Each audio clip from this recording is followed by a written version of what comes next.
আরে দাদা, সকালে ঘুম থেকে উঠে চা পাউরুটি তো অনেক খেলেন, আর কবজি ডুবিয়ে কচি পাঁঠার ঝোলও। তবে কোনো দিন ঘিয়ে ডোবানো মাটন দিয়ে পাউরুটি থরি কাশ্মীরি ব্রেড চেখে দেখেছেন নাকি? তবে চলুন যাওয়া যাক কাশ্মীরিদের মধ্যে খুবই জনপ্রিয় এমনই একটা প্রাতরাশের সন্ধানে। আমি এখন চলে এসেছি দিলশাদ রেস্টুরেন্ট।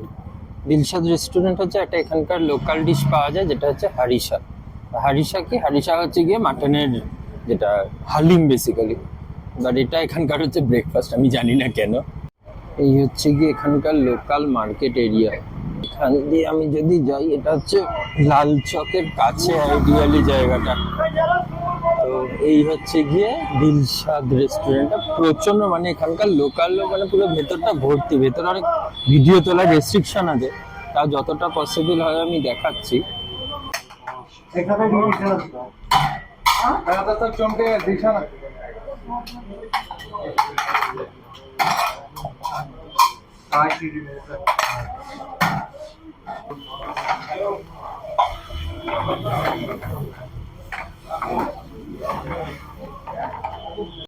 আমাকে হারিসা দিয়ে গেছে, এটা হচ্ছে এখানকার ব্রেকফাস্ট। তো এখানে আমি যেটা দেখতে পাচ্ছি, এটা এরকম হালিম টাইপের জিনিস দিয়েছে, তার সঙ্গে কিছু কাবাব আর বেরেস্তা দিয়েছে। আর এইটা এখানকার লোক যেটা খাচ্ছে সেটা হচ্ছে ওই ব্রেডটা দিয়ে, এটাকে কাশ্মীরি ব্রেড বলে, খেতে পাউরুটির মতো নেবে। তো এটা আমি একটা নিয়ে নেব, নিয়ে তার সঙ্গে প্রচুর ঘি, প্রচুর মানে ঘিতেই ভর্তি পুরো। এটা যদি আমি নিয়ে নিলাম,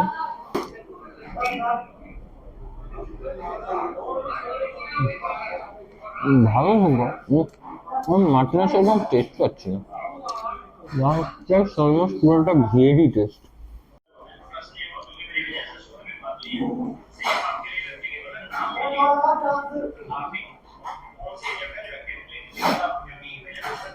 আচ্ছা, এই যে পিসগুলো ছোট ছোট যেগুলো ব্রাউন, এইগুলো আইডিয়ালি মাটন ফ্রাই টাইপের, এটা বেরেস্তা নয় আর কি। খেতে ভালো, বাট আমি ঘিটা একটু কমিয়ে নিয়েছি, এবার ভালো লাগছে খেতে। এবার মানে এক্সট্রা ঘি যদি কারো মনে হয় তাহলে এর মধ্যে রেখে দিতে পারে, এর জন্য একটু বাকি দেওয়া আছে। ওই দিক দিয়ে পুরো সেটা প্রচুর পাওয়া, মানে যত কিছু রুটি খাওয়াটাই দেবে। আমি জানি না এর জন্য এক্সট্রা পেমেন্ট আছে। আর এইটা হচ্ছে, এটা হাফ প্লেট আমি নিয়েছি 150 টাকা, আর ফুল প্লেটটা হচ্ছে 300 টাকা। খাবার যদি বলতে হয় ভালো, মানে কোয়ালিটি ভালো, আর যে লেভেলে ঘি দিয়েছে ওটা প্রতিদিন খেলে কোলেস্টেরল হয়ে যাওয়ার প্রচুর পসিবিলিটি আছে। যাই হোক, আমি ভেবেছিলাম পুরোটাই খেয়ে নেবো, দিয়েছে যখন ফেলবো কেন করে, তারপরে দেখলাম এটা আমার দ্বারা হবে না, তারপর ঘিটা কমিয়েই দিতে হলো ফাইনালি। এবার দেখি আর কিছু যদি এখানকার খাবার দাবার এক্সপ্লোর করা যায়। বা হ্যাঁ, যেটা বলছিলাম, এটা হচ্ছে হাফ প্লেট যেটা আমি খেলাম ওটা হচ্ছে 150 টাকা, আর ফুল প্লেট হচ্ছে 300 টাকা। 150 টাকায় হার্ডলি কত, আমি যেটা বুঝতে পারলাম 80 গ্রাম মতো দিচ্ছে। 80 গ্রামের দাম 150 টাকা, আর যদি কেজিতে নিতে হয় 1 কিলোর দাম হচ্ছে 1300 টাকা। খাবার ভালো, অস্বীকার করে লাভ নেই, বাট আমি জানি না একটা ব্রেকফাস্ট হিসাবে কতটা ভালো ঘুম থেকে উঠে মাটন খাওয়া। সকালে যে পরিমাণ হালিসা খেয়েছিলাম, হজম করতে একটু সময় লেগে গেছিলো। যেমন হজম হয়ে গেল, নেক্সট ইটানারি নিয়ে বেরিয়ে পড়লাম, যেটা ছিল পরি মহল। পরি মহলের অসম সৌন্দর্য এবং ইতিহাস তুলে ধরলাম এই ভিডিওর মাধ্যমে, এবং পরি মহল থেকে ফেরার একটা অদ্ভুত ঘটনা বা রাদার অভিজ্ঞতাও তুলে ধরলাম এই ভিডিওর মাধ্যমে। তোমরা জানিও তোমাদের কোন পার্টটা বেশি ভালো লাগলো। আমরা ডাল লেকের ধার দিয়ে এসে এখন এই ডান দিকে ঢুকলাম। এই রাস্তায় আইডিয়ালি 3টে স্পট করে, একটা হচ্ছে গিয়ে চশমেশাহী, আর একটা হচ্ছে টিউলিপ গার্ডেন, আর এই রাস্তাটা যেখানে গিয়ে এন্ড হয়েছে সেটা হচ্ছে গিয়ে পরিমহল। তো আপাতত আমরা পরিমহলে যাচ্ছি। আর এনিওয়ে টিউলিপ গার্ডেন এখন খোলা থাকে না, টিউলিপ গার্ডেন পসিবলি মার্চ থেকে 3 মাস মতো খোলা থাকে। তাহলে টিউলিপের জন্য আরেকবার আসতে হবে, কি বলিস? টিউলিপের জন্য তো আরেকবার আসতে হবে। টিউলিপের জন্য আমরা যদি আসি তাহলে আর একটা সুবিধা আছে কি, গুলমার্গে বরফটাও দেখা হয়ে যাবে। একদম। রাস্তাটা ম্যাজিক্যাল টাইপের রাস্তা, আর এখন এই আরে ম্যাজিক্যালি হেলমেটটা কেন পরিসনি তুই? হাতগুলো না জমে যাচ্ছে। আরে এই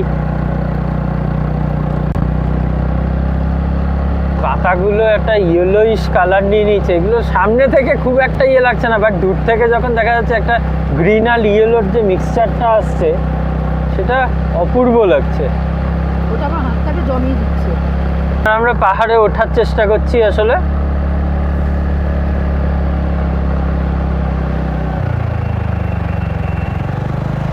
উড়ে বাবারি, উড়ে বাবারি, ধারটা দেখ শুধু। এই একটুখানি পাশ দিয়ে চলছিলাম তো অন্ধকার অন্ধকার হয়ে গেছে, করে একটা মিস্টিরিয়াস টাইপের ব্যাপারটা লাগছে। অপূর্ব জায়গা, অপূর্ব। আমরা এখন এই প্রচণ্ড জঙ্গলের মধ্যে দিয়ে পরিমহলে চলে এসেছি। পরিমহলের এটা হচ্ছে টিকিট কাউন্টার, রিয়েলি 30 টাকা করে এক একজনের টিকিট নিয়েছে। ঠান্ডাটা তো এবার পড়ছে। আচ্ছা, ফরেনারদের জন্য 100 টাকা, কারণ ফরেনাররা বললো। এক্স্যাক্টলি। এই হচ্ছে পরিমহলের এন্ট্রান্স। এইবার আমি যদি কোথায় যাই, এই ওপরটা থেকে দেখি, ওপরটা থেকে জায়গাটা, ভ্যালিটা খুব সুন্দর লাগছে দেখতে।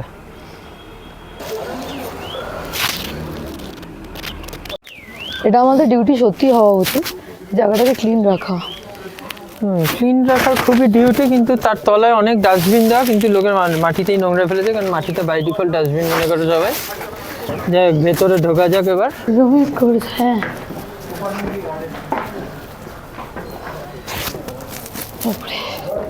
এটা মোস্টলি এর সিনিক বিউটির জন্যই পপুলার জায়গাটা। ভালো, এটা No নো entry। এন্ট্রি লেখা তো, তো এইখান থেকে পুরো ডাল লেকের ভিউটা আসছে। বাপরে, অপূর্ব লাগছে, অপূর্ব। তো ব্যাপক লাগে। ওই দেখ, ওই যে স্পায়ারটা। হ্যাঁ, পরি মহল। পরি মহল হচ্ছে প্যালেস অফ ফেরিজ, একটা সুন্দর আর্কিটেকচার যেটাকে দেখলে এক নজরে মনে হয় সেই মুঘলের সময়কার একটা কোনো ছবি, যেটা আমরা চোখের সামনে দেখছি। পরি মহল জাবারওয়ান মাউন্টেন রেঞ্জের ওপরে অবস্থিত এবং ডাল লেকের সাউথ ওয়েস্টে। এটা 7তলা গার্ডেন, যেটার জন্য অ্যাকচুয়ালি পরি মহল ফেমাস। 7তলা গার্ডেন এবং এর অনবদ্য ইসলামিক আর্কিটেকচার, সুন্দর দরজা থেকে শুরু করে উঁচু উঁচু সিঁড়ি, ওইভাবে স্টোন কেটে সিঁড়ি তৈরি করা থেকে শুরু করে ধনুক আকৃতির ছাদ, সব কিছু যেন মিলেমিশে শাহজাহানের সময়কারের আর্টকে পোট্রে করছে।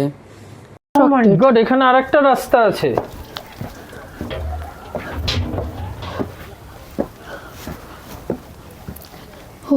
আরেকটা লেয়ার, মারাত্মক সিঁড়ি এখানে।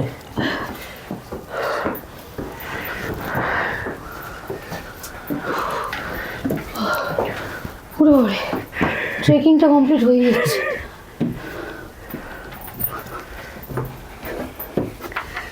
হেলমেট রেখে আসতে পারলে ভালো হতো, এটাই লাস্ট মনে হচ্ছে।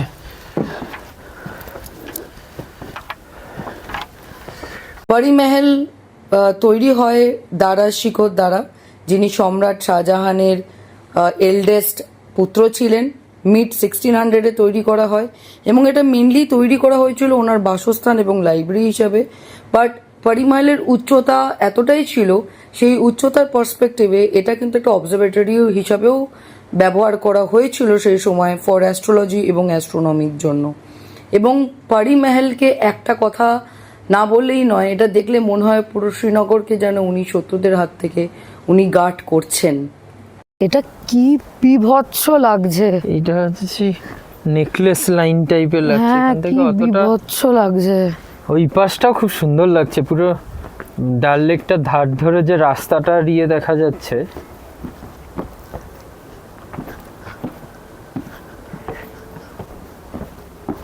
এইটা আর একটা লেয়ার, এই তো 7 নম্বর পাওয়া গেছে তাহলে। ওইটার তলা দিয়ে যেতে দেবে নাকি? হ্যাঁ, বন্ধ যখন করা নেই হাঁটা লাগা। এই যে কোন অন্ধকূপে ঢুকছি বুঝতে পারছি না। উরি বাবা, কি বাবা মারাত্মক লাগলো। সিঁড়ি।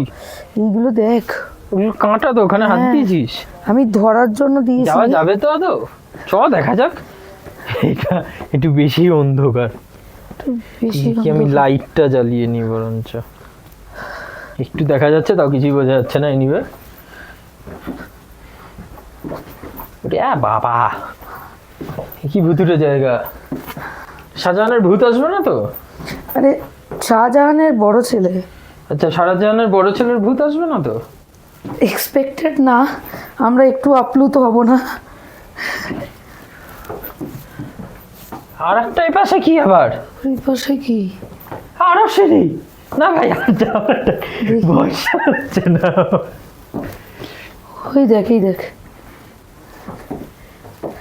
ও মাই গড, সাতটা লেয়ার হয়ে গেছে মনে হচ্ছে।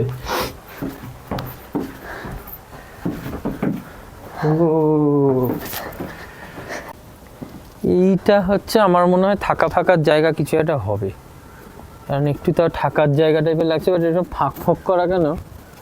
একটা জিনিস দেখেছিস কি? এখানে বরফের জায়গায় সব কনস্ট্রাকশনগুলো প্লেন প্লেন করেছে। মানে এখন তুই যে কোনো বাড়ি যদি দেখিস সেগুলো সবই ওরকম টাইপের, মানে চালা টাইপের, যাতে বরফ ঝরানো যায়। এই জায়গাটা, এটা মানে এটা ঠিক প্রকাশ করা যাবে না কতটা সুন্দর লাগছে।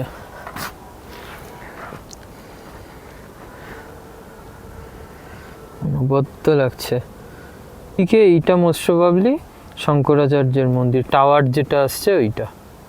হ্যাঁ হ্যাঁ, ওই মন্দির দেখাও যাচ্ছে মোস্ট প্রবাবলি। আর এইটা পুরো, এই পুরো ডাল লেকের রাস্তাটা পুরো দেখতে পাওয়া যাচ্ছে। পূর্ব পূর্ব হুইসেল বাজিয়ে দিয়েছে। ও যে যা বাজাচ্ছে, যখন তাড়াবে তাই চলে যাবো, আর কি বলবো। দেখতেও তো হবে না আমরা এখানে। আমরা পরিমহল থেকে ফিরছি এখন। আমরা সত্যি যখন এলাম 5:30 এলাম, হঠাৎ করে এতটা ঘুটঘুটে অন্ধকার হয়ে গেল। একবার এসে নেমে গেলে কোনো চাপ নেই, কিন্তু পাহাড়ের ওই জন্য চাপই লাগছে। আবার বলে নাকি ভাল্লুক চলে যাচ্ছে।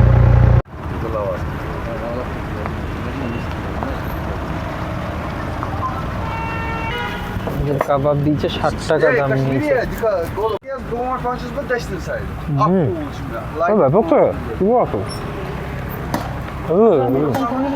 আমরা এখন আছি লালচক মার্কেটে। এটা হচ্ছে গিয়ে এখানকার কি বলবো, সেই এমজি মার্গ, তারপরে দার্জিলিংয়ের মেল রোড, আমাদের পার্ক স্ট্রিট, এরকমই এখানে হচ্ছে গিয়ে লালচক। তো এইটা হচ্ছে গিয়ে, এটাই যে ঘড়িটা পিছনে দেখা যাচ্ছে, এটা হচ্ছে গিয়ে মানে এখানকার ল্যান্ডমার্ক। আর এখানে একটা ওয়াক অ্যাওয়ে টাইপের করা আছে, লাইট ফাইট লাগানো। জায়গাটা ভালো, প্রচুর মার্কেট ফার্কেট আছে।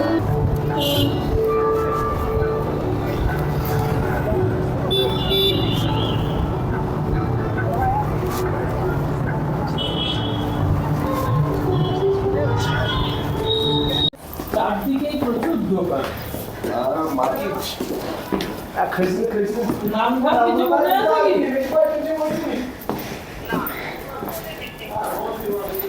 দোকান চিনতে পারছো? বিশাল দোকান। ও এটাই দোকাन। ओके, नीडल वर्क है, और इसमें वो आरी वर्क है, हुक वर्क।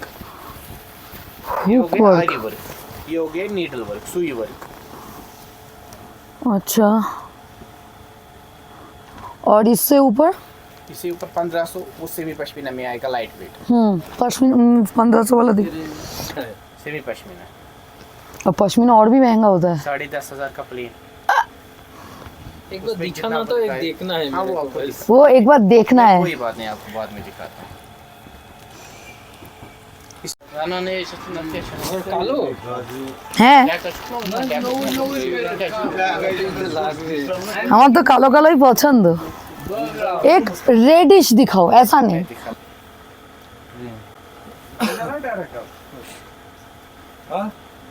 ये भी अच्छा कैरीज का आ रहा है। घोड़ी पे सवार हो गए।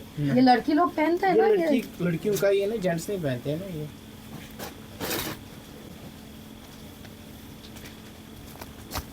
ও এটা ভুটানের রানীর মতো লাগছে। आपका फियर है ना, आपको कलर अच्छा दिख रहा है ये।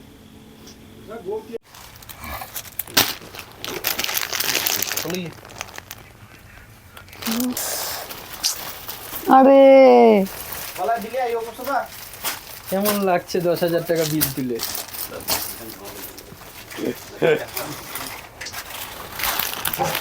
और क्या दिखाऊं? और कुछ नहीं, और सिर्फ ये देखिए, ये 52,000 ये सबसे कॉस्टली वाला शॉल है हमारे पास। ওকে 52। এটা ভালো করে রেকর্ড। হয়ে যাবে, এবার এটা কিনে ফেলবি গিয়ে তুই। This is 52।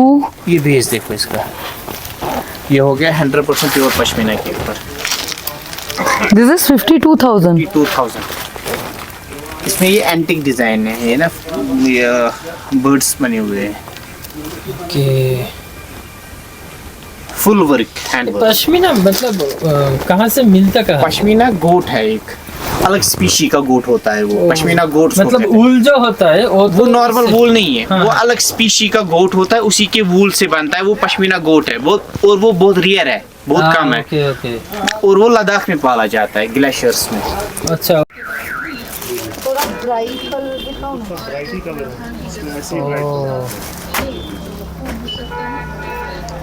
এত বিশাল চেহারা মনে হচ্ছে। आपको कोई ऑल्टर का जरूरत पड़ेगा, आप ऑल्टर कर सकते हो, वो तो अपने ऊपर है। হ্যাঁ হ্যাঁ হ্যাঁ मतलब ये ऐसे लूज लूज ही पहनते हैं ना, এটা আমাকে দেখিয়ে নিস। এগুলো গরমের নাকি? कितना है? इसका प्राइस कितना है? দিওয়ালির জন্য কিছু একটা সেলিব্রেশন হচ্ছে, সেলিব্রেশন না হোয়াট এভার সাজগোজ করিয়েছে, এটা মন্দির টাইপের কিছু লাগছে আমাদের। পরের দিনই ছিল শ্রীনগরে আমাদের শেষ দিন, আর সেদিন আমরা যেমন দেখেছিলাম শঙ্করাচার্যের মন্দির থেকে কাশ্মীর উপত্যকার ডাল লেকের অসাধারণ ভিউ, তেমনি সাক্ষী থেকেছিলাম শ্রীনগরে দিওয়ালি সেলিব্রেশনের। তার অভিজ্ঞতা আর আরও কিছু তথ্য নিয়ে ফিরছি পরের পর্বে।